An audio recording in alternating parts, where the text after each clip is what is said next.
What is up, everyone? Welcome back to another video today, and in this video my collection is back. We are doing the fifth installment here today with the Boeing 767 fleet that I have in my collection. So let's go over some basic stats about my 767 fleet. We have a total of 7, as you can see here on your screen, 4 of which have winglets and 3 do not. 6 of them have General Electric CF6 engines, and only 1 has the Rolls-Royce RB211 Trent engines. And I basically have 1 of each operator except Delta. Delta I have 2 of, 1 with winglets and in the old Ron Allen livery, and 1 in the current livery with winglets. So for those of you that don't know how my collection works, I basically take a look at a certain portion of my collection, whether it be a certain aircraft type or a certain airline. I kind of try to alternate between a certain aircraft type and a certain airline between each episode, so that way there's a little bit of variety in this series. And once I'm done going over some of the basic information about my fleet of a certain aircraft type or airline, I'll review each aircraft individually, some of which I've never really featured here on the channel, apart from the full collection videos I like to do every 6 months or so. I haven't really done one yet because I had so many aircraft coming in, and I got more coming yet, so I'm trying to wait for that backlog to clear out completely before I do film a full collection video. So hopefully I'll be able to do that maybe by the summer, if I had to guess, so there's not going to be one for the winter of 2022, which I do apologize for, but there will be one for summer, hopefully, pending I'm not too busy. So with that out of the way, we're going to go ahead and review each 767. I'm going to try and go in chronological order in terms of when I got the aircraft. So this Delta right here would have been the first one that I got, and then the Amerijet up here is my most recent 767 addition to the collection. So with that out of the way, we're going to go ahead and take a look at my 767 fleet, and we're going to start off with the Delta. Another recurring trend on the My Collection videos here on my channel is that I always change the setup for every episode. So once again, the setup has changed, hoping for this to be permanent this time.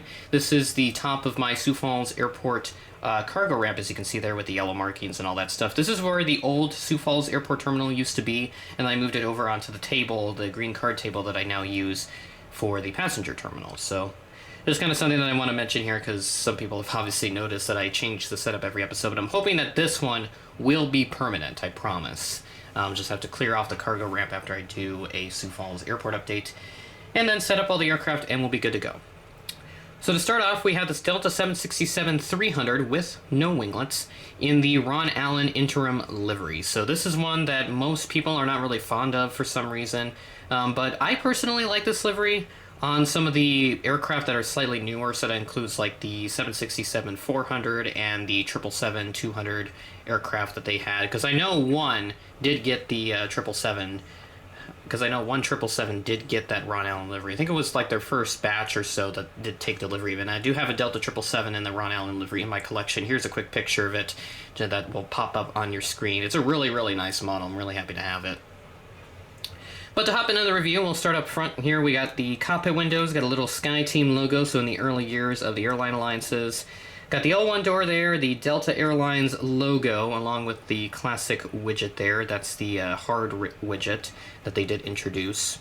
And then obviously you got the cheat line that goes all the way back towards the aircraft, and it kind of swoops up a little bit up towards the tail.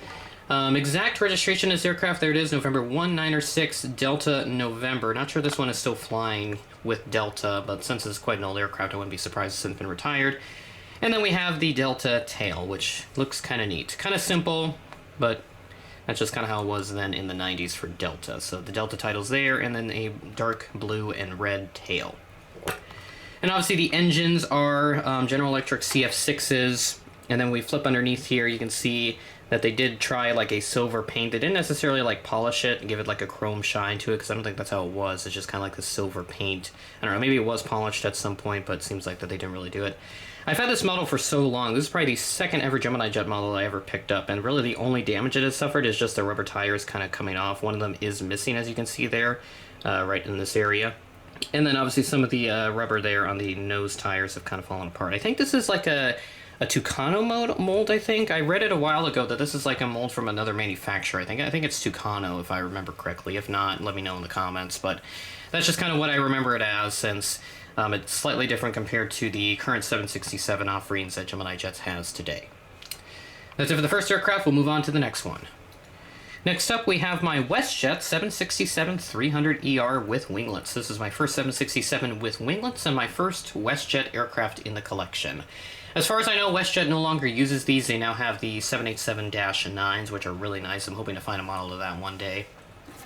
So we'll start off at the front here. We have the cockpit windows, we have the L1 door, the big WestJet titles, and this is the updated one that has the logo now shaped in the shape of the Canadian leaf, maple leaf I think is what they call it. Proudly Canada right there, registration, Charlie-Foxtrot Oscar Golf Juliet, and Gemini Jets definitely chose this because it has GJ in the registration, as you can see there at the end. WestJet tail, and there is the winglet right there, and you can see on the other side it does have westjet.com on the inside. So nice way to advertise the website to passengers on board that are sitting right next to the wing. Flip it underneath. Again, another thing is that this one is missing a wheel as well. I picked this up in the holiday season of 2015. Registration is underneath, and then various details there. It's got antennae and all that good stuff, which thankfully none have fallen off in the time that I've had this model. Only thing that has fallen off is one of the rubber wheels. So they do all roll here, as you can see. The nose gear being a little more stubborn than the main gear. So that's all I have for this aircraft. We'll move on to the next one. Next up, we have my FedEx 767-300 freighter with no winglets. This is my first 767 freighter in my collection. I picked this up in the 2018 holiday season. So starting off at the front here, we have the cockpit windows, got a little aircraft name underneath. I'll try to zoom in onto that here, see if I can read that out. I think that's Sila.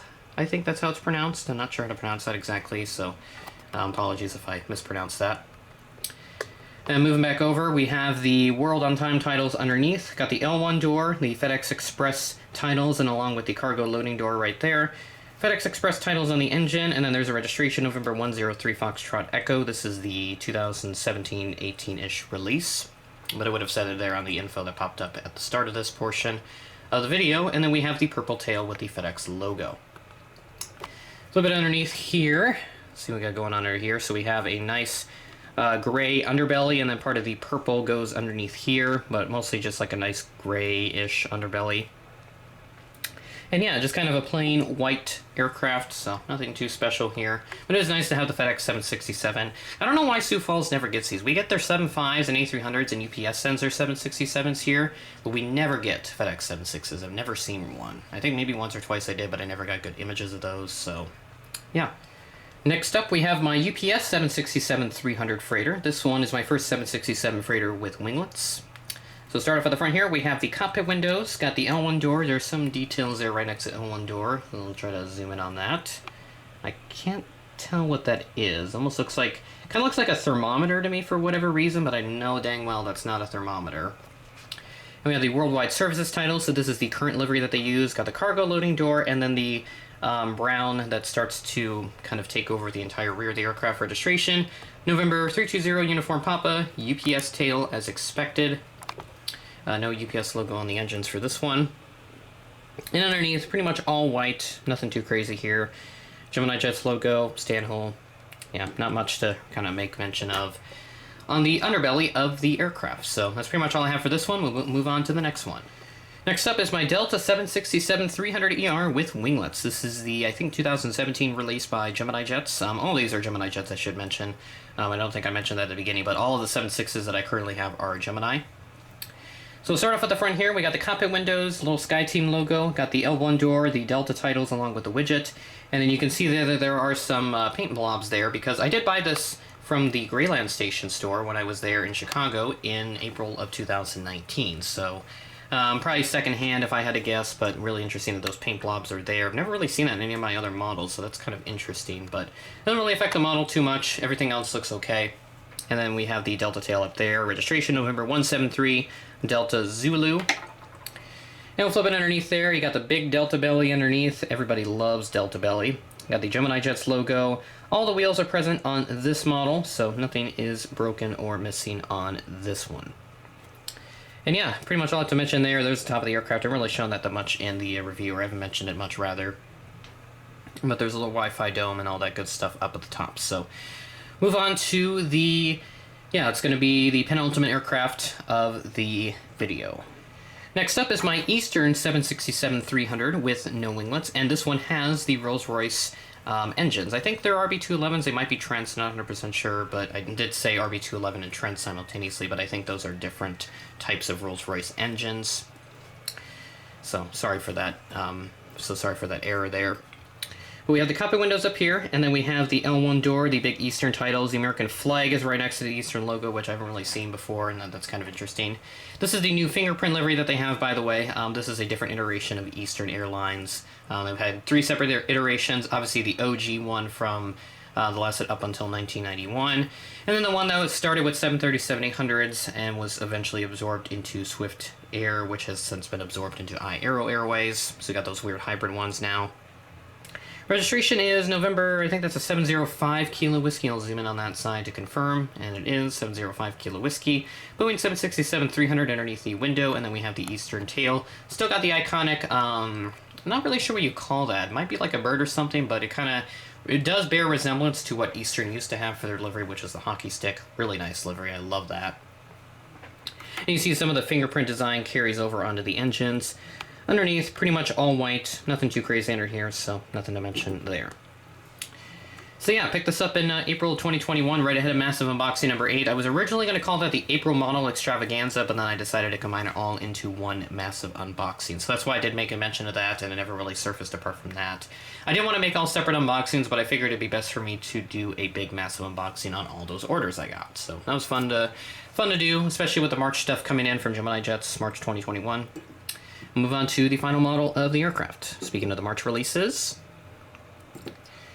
we have the Amerijet 767-300. This is from the March 2021 releases, the 6th model that I have from that set. Really, really nice model. I've been eyeing this for a while, and I was kind of happy to get this one. So at the front, we have the cockpit windows, got the L1 door, the Amerijet International titles. We have the cargo door right there.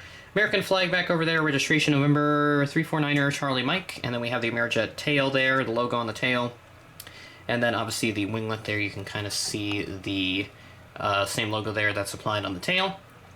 Now I got a nice little light right there, I think that is, some type of landing light for the landing at night. And underneath, the wheels are very, very loose on this model. Like, these roll so well, probably a little too well. The nose wheels are pretty much stuck in place, so yeah.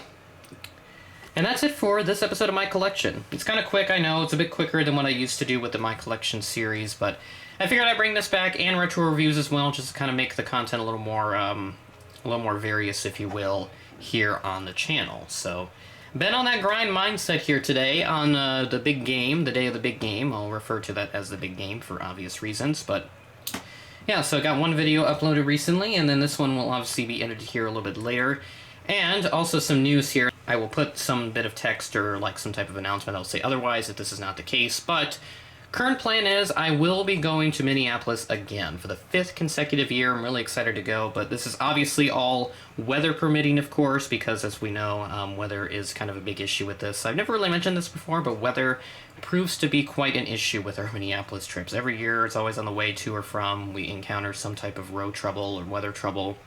But when we're there in Minneapolis, it's not bad, mostly just cold. That's the only issue that we have, really. But yeah. So hopefully I'll be going up to Minneapolis, but otherwise there would have been some type of announcement that would have said otherwise if we didn't go. But do expect some kind of content from that coming out here very soon. Like I said, by the time that this video goes out, which if I do check the calendar here, it'll be just after I get back from my trip, maybe a day or two after I get back. I will have content pumping out from that trip. So plane spotting videos, maybe some model unboxings if I do visit DG Pilot again, but we'll have to see what unfolds with that. So with that being said, that is the end of the video. Thanks for watching, and I will see you in the next video.